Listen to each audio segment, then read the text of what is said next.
मृत्यु के 24 घंटे बाद आत्मा अपने घर क्यों लौटती है? आप सभी के मन में ये प्रश्न अवश्य उठता होगा कि आखिर मृत्यु के 24 घंटे बाद आत्मा अपने घर क्यों आती है। आज हम आपके इस प्रश्न का उत्तर एक अलौकिक कथा के माध्यम से देंगे। इस कथा को सुनने के बाद आपके मन के सभी प्रश्नों के उत्तर मिल जाएंगे।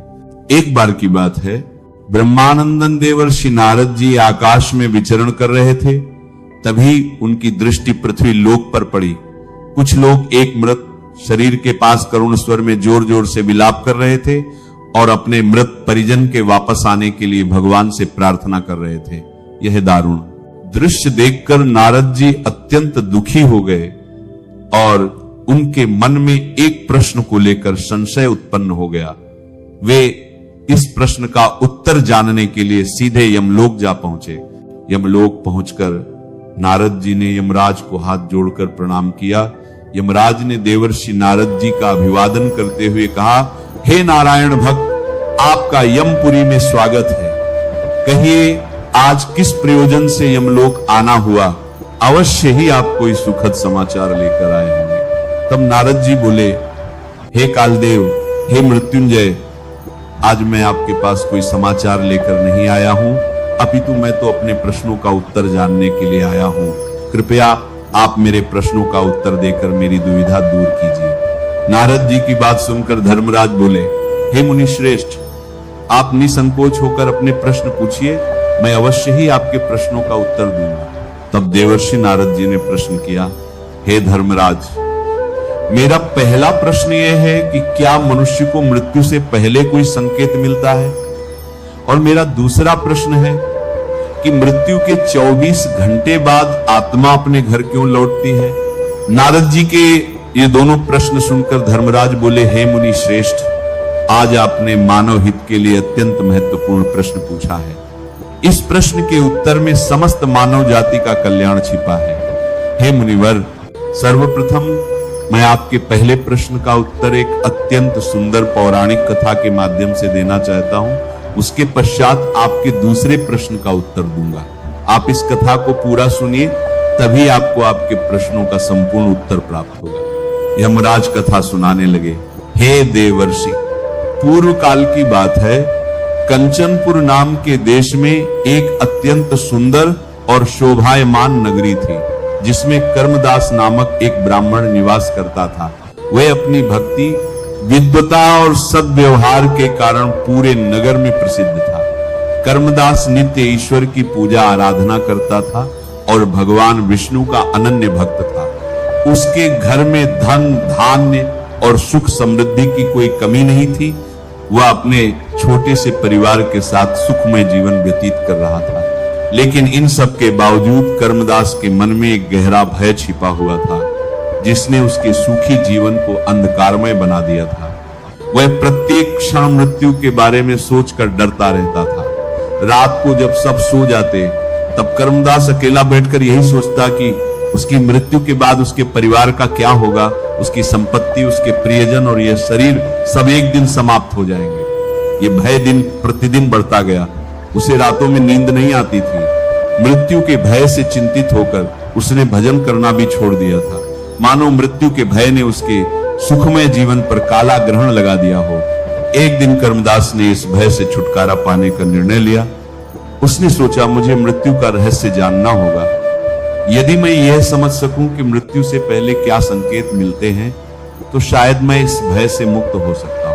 इस विचार के साथ उसने अपने परिवार और संपत्ति को पीछे छोड़कर तीर्थ स्थलों की यात्रा शुरू की। वहां के साधु संतों से मिलता और यही प्रश्न पूछता, हे महात्मा, मृत्यु से पहले मनुष्य को कौन कौन से संकेत मिलते हैं? कृपया मुझे बताइए। उसके इस प्रश्न का उत्तर सभी देते, लेकिन उसके मन को संतुष्टि नहीं मिलती थी। एक दिन वो भटकते भटकते एक घने जंगल में पहुंच गया। चारों ओर केवल ऊंचे ऊंचे पेड़, झाड़ियां और जंगली जानवरों की भयावह आवाजें थी। वह चुपचाप जंगल के अंदर चला जा रहा था। तभी उसे एक आश्रम दिखाई दिया। हे देवर्षि, ये कोई साधारण आश्रम नहीं था। यह आश्रम दिव्य महात्माओं और सन्यासियों का था। इसकी दिव्यता से चारों ओर एक अलौकिक शांति फैली हुई थी। आश्रम के भीतर से वेद मंत्र, घंटा, घड़ियाल और शंख ध्वनि सुनाई पड़ रही थी। वहां जो साधु निवास करते थे वे बहुत तेजस्वी और शांत दिख रहे थे। उनके मुख पर एक अद्भुत आभा थी, मानो साक्षात देवताओं के अंश हो। कर्मदास ने आश्रम में प्रवेश किया और एक साधु को प्रणाम करते हुए कहा, हे साधु महात्मा, मेरा नाम कर्मदास है। मैं एक प्रश्न का उत्तर जानने के लिए इधर उधर भटक रहा हूं, कृपया आप मेरी सहायता कीजिए। साधु ने विनम्र स्वर में पूछा, हे ब्राह्मण देव, तुम्हारा क्या प्रश्न है जिसे लेकर तुम इतने चिंतित और परेशान दिख रहे हो? कर्मदास ने हाथ जोड़कर कहा, हे साधु महात्मन, मैं मृत्यु के भय से अत्यधिक परेशान हूं। इस भय के कारण मुझे न नींद आती है, न ही सुखपूर्वक भजन कर पाता हूं। मैं दिन रात केवल मृत्यु के बारे में ही सोचता रहता हूं। साधु ने गंभीर स्वर में पूछा, हे ब्राह्मण, तुम्हें मृत्यु का भय क्यों है? क्या तुम ये जानना चाहते हो कि मृत्यु कब और कैसे होगी? कर्मदास ने उत्तर दिया, हे महात्मा, मैं ये जानना चाहता हूं कि मनुष्य को मृत्यु से पहले कौन से संकेत मिलते हैं। साधु बोले, हे ब्राह्मण, यदि तुम्हें मृत्यु से पहले मिलने वाले संकेत जानने हैं तो तुम्हें इस जंगल के भीतर जाना होगा। वहां तुम्हें पशु पक्षी और भांति भांति की विचित्र वस्तुएं दिखेंगी। तुम उनसे मृत्यु के विषय में पूछना, वे सभी तुम्हें संकेतों के बारे में बताएंगे।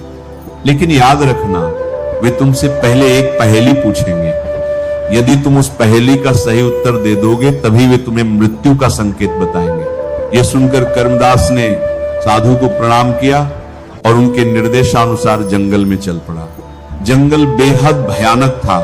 बड़े बड़े पेड़ जिनकी शाखाएं आकाश को छू रही थी और लटकती हुई बेलें मानो धरती को जकड़ रही हो। जंगली जानवरों की आवाजें भय का वातावरण बना रही थी। इन सब के बावजूद कर्मदास हिम्मत जुटाकर आगे बढ़ता रहा। तभी उसे एक विशाल और विचित्र पेड़ दिखा, जिसकी शाखाएं राजा के मुकुट की तरह चारों दिशाओं में फैली हुई थी। पेड़ के चारों ओर एक दिव्य आभा थी। ऐसा लगता था मानो वह पेड़ देख रहा हो। जैसे ही कर्मदास पेड़ के पास पहुंचा, एक गहरी धीमी आवाज गूंजी, हे ब्राह्मण, तुम कौन हो? इस सुनसान और भयानक वन में क्यों आए हो? तुम्हें किसने यहाँ भेजा है? सच सच बताओ, अन्यथा तुम्हें काल के गाल में जाना पड़ सकता है। पेड़ की आवाज सुनकर कर्मदास घबरा गया। फिर उसने हाथ जोड़कर कहा, हे वृक्षराज, मैं मृत्यु के रहस्य को जानने के लिए इस घने जंगल में आया हूं। मुझे यह जानना है कि मृत्यु से पहले मनुष्य को कौन कौन से संकेत मिलते हैं। क्या आप इस विषय में मेरी सहायता कर सकते हैं? आपको काल को मनुष्य के लिए जानना है। मनुष्य को कौन कौन से? पेड़ ने भारी स्वर में कहा, हे ब्राह्मण, मैं तुम्हारी सहायता कर सकता हूं, लेकिन उससे पहले तुम्हें मेरी एक पहेली का उत्तर देना होगा। यदि तुम सही उत्तर दोगे तो मैं तुम्हें मृत्यु से पूर्व मिलने वाला पहला संकेत बताऊंगा। कर्मदास ने आत्मविश्वास से कहा, हे वृक्षराज, आप अपनी पहेली पूछिए, मैं उत्तर देने का प्रयास करूंगा। पेड़ ने थोड़ी देर चुप्पी साधी और फिर पूछा, हे ब्राह्मण, संसार में वह कौन है जो बिना पंखों के उड़ता है, बिना पैरों के चलता है? लोग उसे देख नहीं सकते किंतु महसूस जरूर करते हैं। कर्मदास ने कुछ देर विचार किया, फिर बोला, हे वृक्षराज, आपकी इस पहेली का उत्तर है वायु। दास का जवाब सुनकर वह वृक्ष आश्चर्य से हंस पड़ा। उसकी हंसी जंगल में गूंज उठी। फिर वह बोला, हे ब्राह्मण, तुमने सही उत्तर दिया है। अब मैं तुम्हें मृत्यु का पहला संकेत बताता हूं, मेरी बात ध्यान से सुनो। जब मनुष्य के शरीर की ऊर्जा क्षीण होने लगे और वह हर समय थकान महसूस करे तो समझो मृत्यु निकट है। यह संकेत तुम्हें आत्मिक और शारीरिक रूप से सावधान करने के लिए। कर्मदास ने पेड़ को प्रणाम किया और कहा, हे महावृक्ष, मैं आपके ज्ञान के लिए हृदय से आभारी हूं। फिर वो आगे के मार्ग पर चल पड़ा। कर्मदास आगे बढ़ा, तभी उसकी नजर एक विशालकाय गिद्ध पर पड़ी, जो एक सूखे पेड़ पर बैठा शिकार की प्रतीक्षा कर रहा था। उसकी आंखें चमक रही थी, चोंच और पंख अत्यंत विशाल थे। कर्मदास ने साहस दिखाते हुए गिद्ध को प्रणाम किया और उसके पास जा पहुंचा। गिद्ध ने तीखी आवाज में पूछा, हे मनुष्य, तुम कौन हो और इस घने जंगल में क्या कर रहे हो? कर्मदास ने विनम्रता से कहा, हे पक्षीराज, मैं एक साधारण ब्राह्मण हूं। मृत्यु का रहस्य जानने के लिए इस जंगल में भटक रहा हूं। मुझे मृत्यु से पूर्व मिलने वाले संकेतों के बारे में जानने की जिज्ञासा है। कृपया मेरी सहायता कीजिए। गिद्ध ने अपने पंख फैलाते हुए कहा, हे मानव, मैं तुम्हारी सहायता कर सकता हूं, लेकिन पहले तुम मेरी पहेली का उत्तर दो। यदि सही उत्तर दोगे तो मैं तुम्हें मृत्यु का एक महत्वपूर्ण संकेत बताऊंगा। कर्मदास ने कहा, पूछिए। गिद्ध ने पूछा, वह कौन सी चीज है जो पैदा होने के साथ ही हर पल घटती रहती है लेकिन कभी समाप्त नहीं होती? कर्मदास ने विचार किया और उत्तर दिया, हे पक्षीराज, इसका उत्तर है समय। समय हर पल कम होता है, किंतु यह अनंत है और कभी समाप्त नहीं होता।